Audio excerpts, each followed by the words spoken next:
I'll be honest with you, although I really enjoy speaking on stage and giving value, maybe making some of you guys cry, sorry, not sorry, but this is actually one of the segments that I'm looking forward to the most, because just like the song says, hey ladies, like this one's for the ladies out there, but it's also for the dudes. I want you guys to pay attention to this, because I'm gonna try to dive as deep as possible, but I really want you guys to pay attention and focus to this segment and what we're going to talk about here, because it's going to be very, very impactful if you let it in.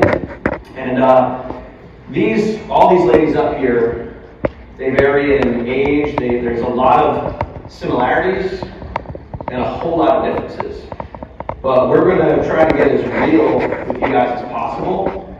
So pay attention, take good notes, and we'll see if we can inspire you to get out there and go crush it in your business. So real quick, every single one up here is an executive, by the way, meaning that sponsored 10 or more. It's all executives right here. So these ladies go over here. All right, so Catherine, I want to start with you. And those of you guys that don't know, brief history of Catherine has been in the business with me for, did you come in November-ish? Somewhere around there.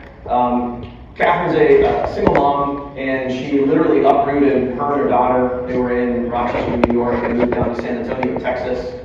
And she is literally the only caregiver for her daughter, who is now 2 years old, correct?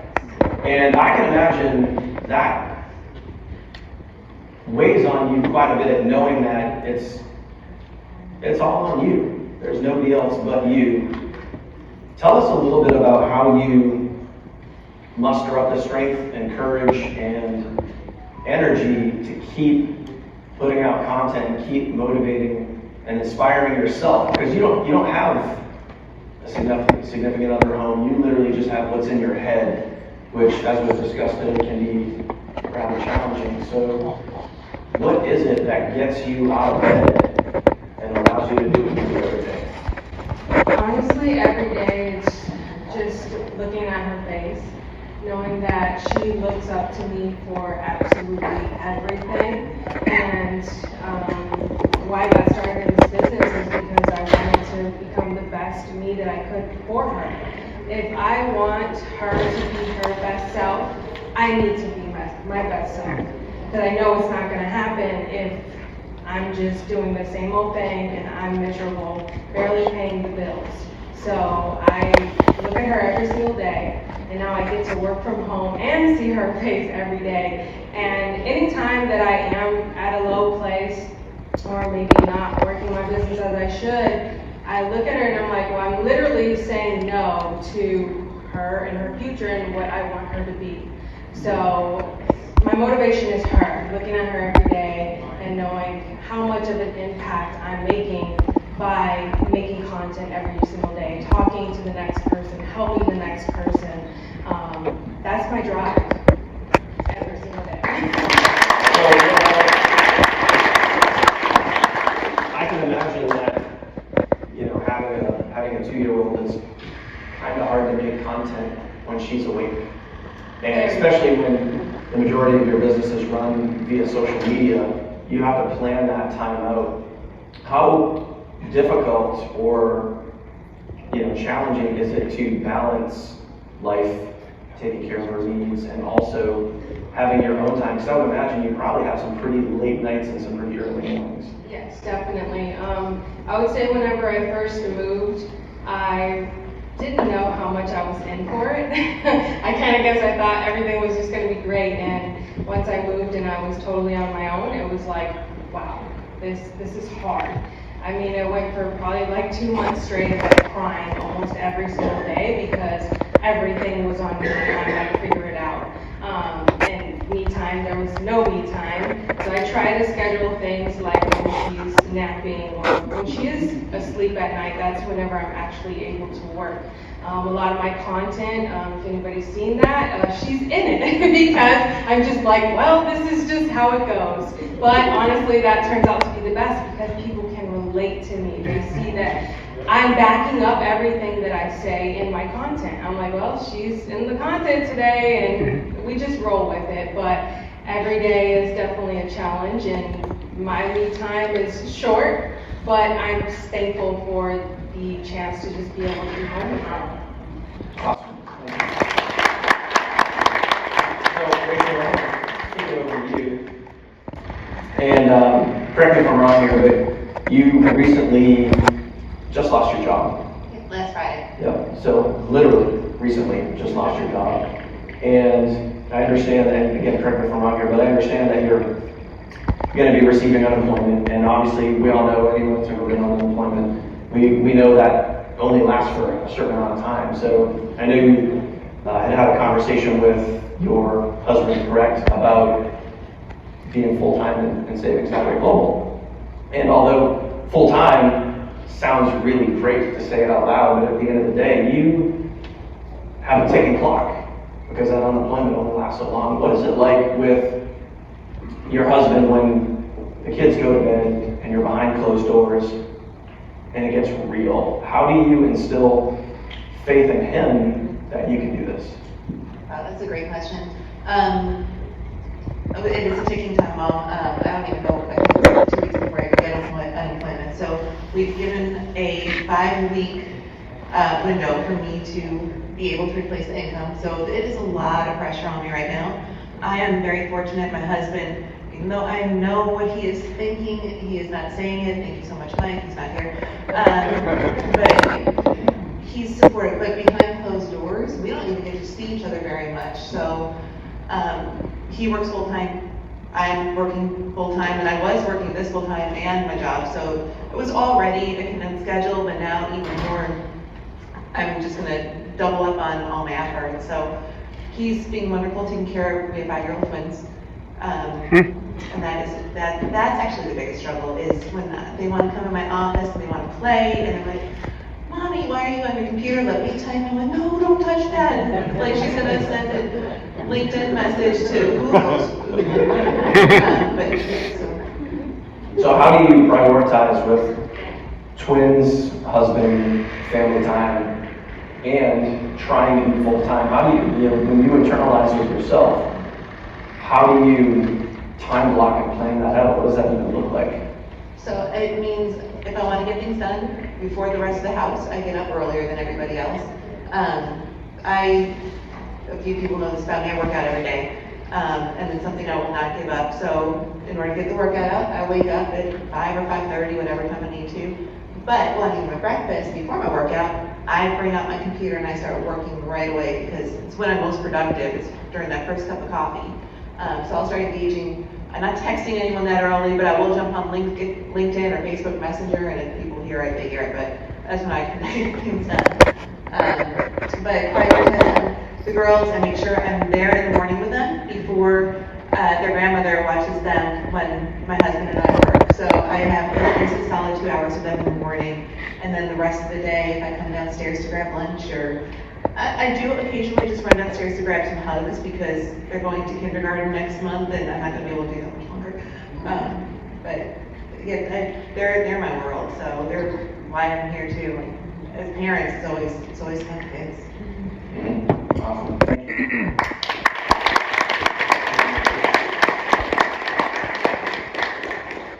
So let's take it a little bit further. Faith.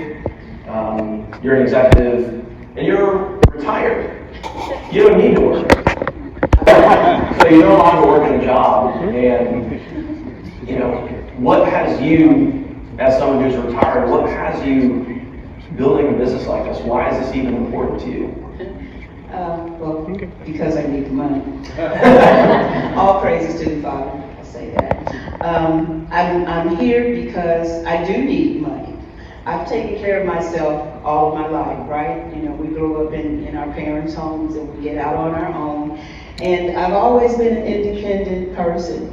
Always kept a job. I started working at 9. And I'm just always taking care of myself. Well, a few years ago, I resigned. I was asked to resign because I was relocating from Georgia to Texas. And so my manager had told me that I would still be able to telecommute. The day before I was leaving for Texas, I was told, no, those positions have to remain in Atlanta. So now what do? Do I just cancel everything? My furniture and everything is gone in Texas, my flight, everything is gone. So what do? Well, I turned in my resignation. And I went on to Texas, and I had an apartment, and everything was, posted. As it turns out, I ended up taking an early retirement because I did need money now, right? So I took an early retirement in 2019 and haven't worked since then. And now I'm finding it difficult to find a job because I have not worked since 2019 for anybody, right? And then I needed more income. The Social Security, as you know, has already been said today, it's not going to last, it's never going to be enough. And I was praying for some additional income, and my friend Lois London called me. I knew this was it when I saw the business. I just knew this was it. And so I started working this business, and I made it my business to make sure that I hit that executive position in those 30 days, because I needed that bonus. Absolutely. I needed the bonus. And so now I'm working this business, and the main reason is because, Dan, I do not want my children taking care of me.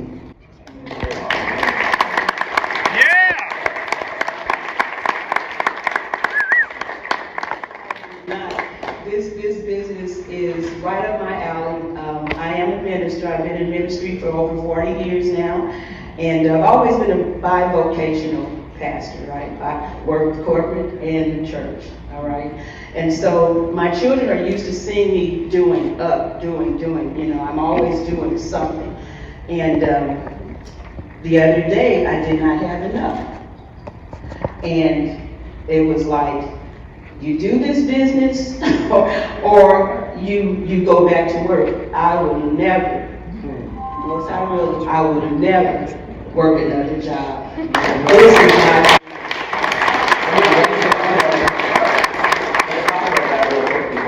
and more than one of you guys can answer this, but it's when you think about some of the pressures that are on you, being a busy mom, retired, no job, single mom, quitting is easy. Everyone can quit. That's why it's so easy. That's why everybody does it, because it's so easy. What is it where in your thought process, in your psyche, do you not let yourself quit? And what is it that triggers you to be like, I'm going to figure it out? What is that one thing for you?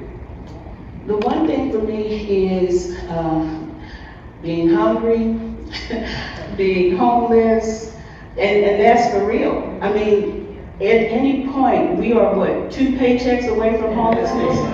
I mean, it's real. And so when you find something like Savings Highway Global that will continue to give you your time freedom, that will give you the income that you need to pay your bills and travel, I love to travel. So that's it for me. Either I'm going to eat or I'm not going to eat. Either I'll have a roof or I will not have a roof. We've all said it already. This is a must. This is not an option. When my children were growing up, I applaud you guys. I'm telling you, I know it's not easy. I was there. It is not easy, and I applaud every last one of you. I'm so proud of you. I'm so thankful to be a part of what is happening here. And so now, when my children look at me, they know that she's just not going to stop. I just don't stop. I just don't stop. And that's what I have up here. Just don't quit.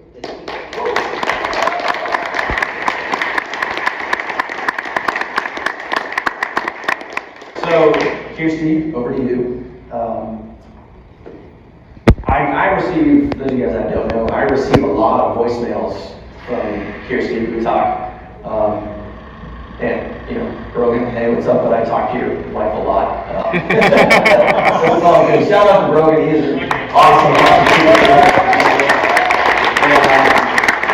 but the funny part is, a lot of times when I get these messages, I have to pay attention and listen to what she's saying, because there's 3 screaming kids in the background, and she's trying to juggle being a mom, being a social media rock star, and she's also trying to compete in a friendly way and make the same amount of money or more than her husband makes. And we all know the stereotypes out there that it's harder for women to make the same amount of money or more than the man. And I know that that's something that, Kirsty, obviously you're very, very passionate about. I want to know about, again, you know, when the kids are asleep at night and everybody has ebbs and flows and peaks and valleys in their business.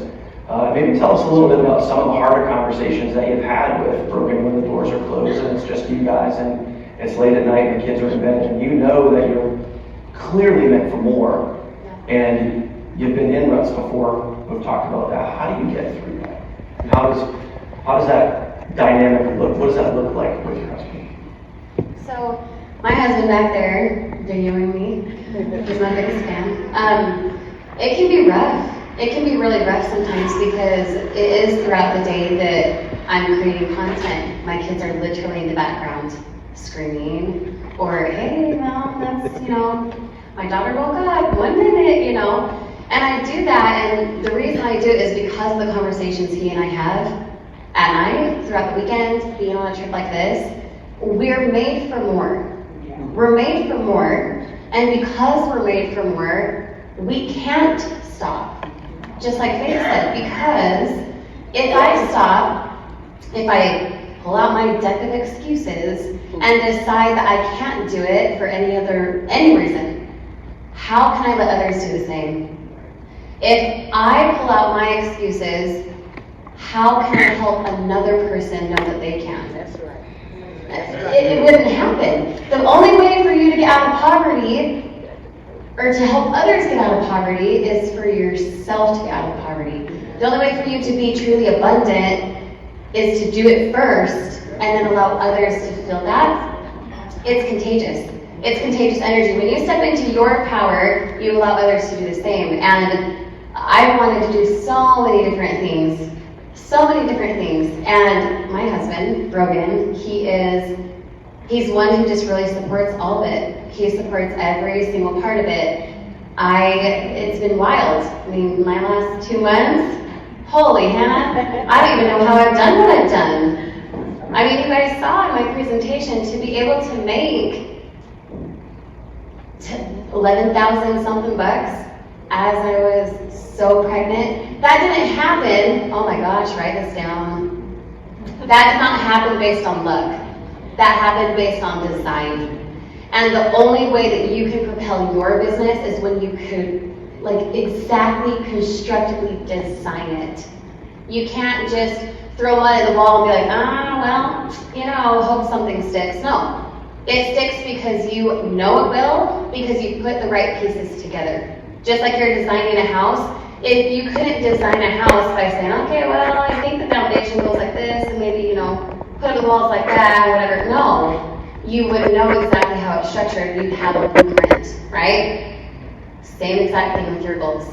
So at night when we talk, it's what kind of blueprint, so to speak, can we have that's going to, sure, impact my children, but also allow them to see what's possible. Because just like Catherine said, you do it for your kids, that's fine, but you have to discover why that matters. So what, you do it for your kids? So does everyone, right? Anyone who has got family, kids, relatives, parents, whatever, they do it for other people, but you have to know why that matters. Because if you don't know why, it's easy to just say, okay, well, I'll get a job, I'll go limit myself to make others comfortable, and that's not what we're made for.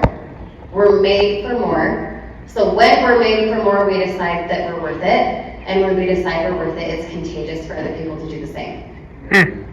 Wow.